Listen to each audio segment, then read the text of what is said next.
Welcome to Baba academy online education digital class. હું ગૌરવ મકવાણા બાબા એકેડમીના online digital platform પર આપ સર્વે વિદ્યાર્થી મિત્રોનું હાર્દિક સ્વાગત કરું છું. તો આપણે ભણી રહ્યા છે ધોરણ 8 છે, વિષય ગણિત, પ્રકરણ નંબર છે 3 ચતુષ્કોણની સમજ, જેમાં સ્વાધ્યાય 3.4 વિશે અભ્યાસ કરી રહ્યા છે. અને આજે 3.4 અને આખા ચેપ્ટરનો છેલ્લો લેક્ચર છે. બરાબર, 3.4 અને આખા ચેપ્ટરનો છેલ્લો લેક્ચર, જેની અંદર દાખલા નંબર 5 અને 6 વિશે અભ્યાસ કરવાનો છે. 5 ની અંદર લખ્યું છે, દાખલા નંબર 5 છે કે લંબચોરસ એ બહિર્મુખ ચતુષ્કોણ છે, તે સમજાવો. હવે પહેલા તો હું દોરું લંબચોરસ. અહીંયા એક દોર્યો મેં, આ લંબચોરસ.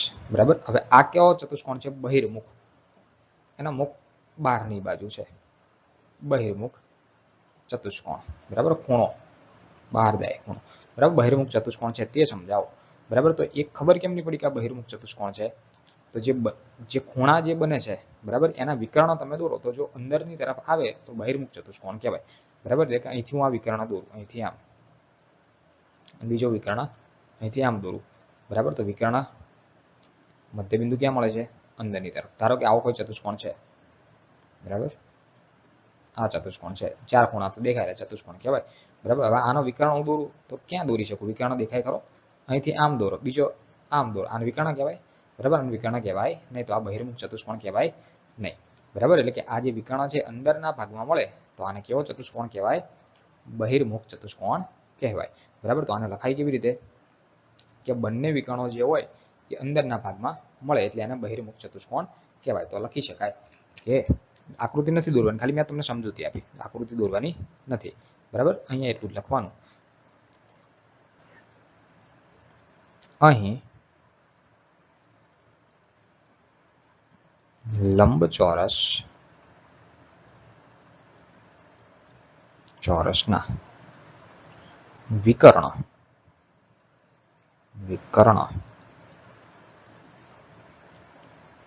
અંદરની તરફ આવેલા છે, તેથી લંબચોરસ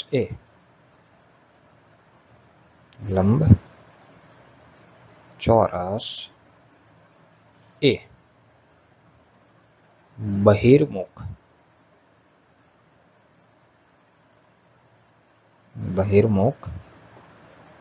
ચતુષ્કોણ છે.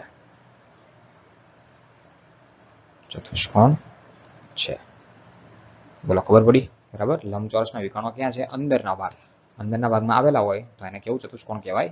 બહિર્મુખ ચતુષ્કોણ કહેવાય. બરાબર, તો આ દાખલા નંબર 5 ની ખાલી સમજૂતી લખવાની, સમજાવો એટલું કીધું છે તો ખાલી આટલી સમજૂતી તમારે લખવાની છે. બરાબર, હવે જોઈએ દાખલા નંબર 6. ચાલો, છઠ્ઠાની રકમ આપી. કાટકોણ ત્રિકોણ એબીસીમાં કાટખૂણાની સામેની બાજુનું મધ્યબિંદુ O છે. બરાબર, કાટકોણ ત્રિકોણ તમને એક અહીંયા આપ્યો, આ ABC આકૃતિ દેખાય, A B અને C. બરાબર, આને આ કાટખૂણો છે B, એનો સામેનું મધ્યબિંદુ અહીંયા O તમને આપેલું છે. બરાબર, જે તમે જોઈ શકો છો આકૃતિમાં. શિરોબિંદુઓ ABC થી O કેવી રીતે સમાન અંતરે છે? એટલે કે જો આ શિરોબિંદુ આ જે A છે, A થી લઈને આ O નું અંતર સરખું છે, આ B થી O નું અંતર સરખું છે, અને C થી ગણતરી કરો તો પણ O નું અંતર કેવું થાય? સરખું થાય. હવે આ સરખું છે પણ કેવી રીતે સરખું છે? બરાબર, તે સમજાવો. અહીં તૂટક રેખા વડે, તૂટક રેખા તમારી સહાયતા માટે દોરેલ છે. તૂટક રેખા કઈ? તો કે A, D અને C. બરાબર, એ સહાયતા માટે, એટલે કે કેવી રીતે થાય એની સહાયતાથી તમે મદદથી, સહાયતા એટલે કે એની મદદથી તમે નક્કી કરી શકો. બરાબર, તો જોઈએ. બરાબર, તો અહીંયા તો જે તમને આકૃતિ આપી છે એ પહેલા તો હું વ્યવસ્થિત સાઈડમાં દોરું. ઓલરેડી વ્યવસ્થિત જ આપી છે પણ આપણે થોડી અલગથી દોરીએ. તો પહેલા તમને આકૃતિ કંઈક આ રીતે આપી. જે ઓરિજિનલ આકૃતિ છે એ આટલી જ છે.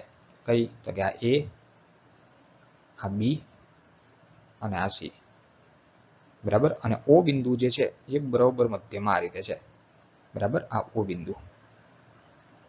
બિંદુ બરોબર મધ્યમાં છે. ખબર પડી આટલી?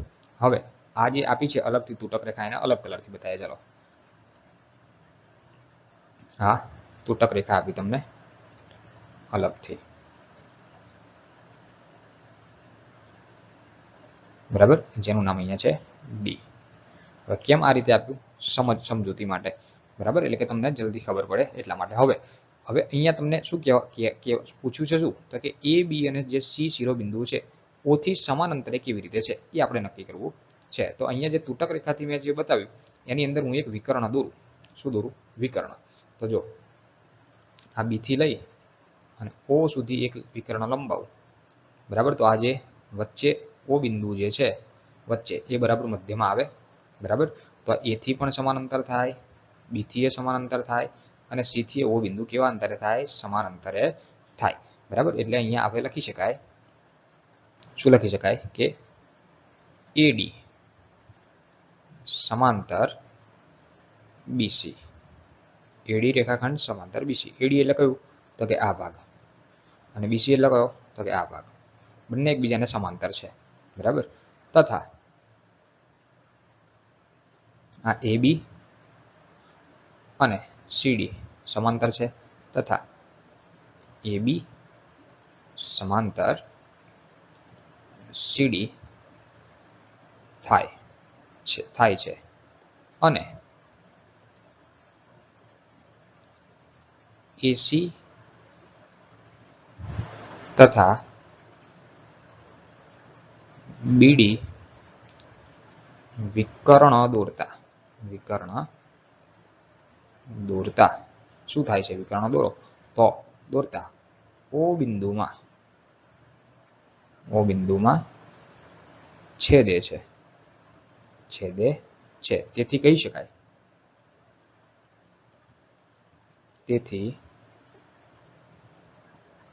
કહી શકાય કે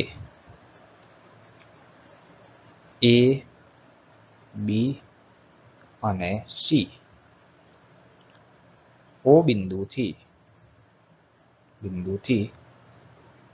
સમાન અંતરે આવેલા છે, બરાબર. તો આ થઈ એની સમજૂતી, બરાબર. અહીંથી તમારે લખવાનું, બરાબર.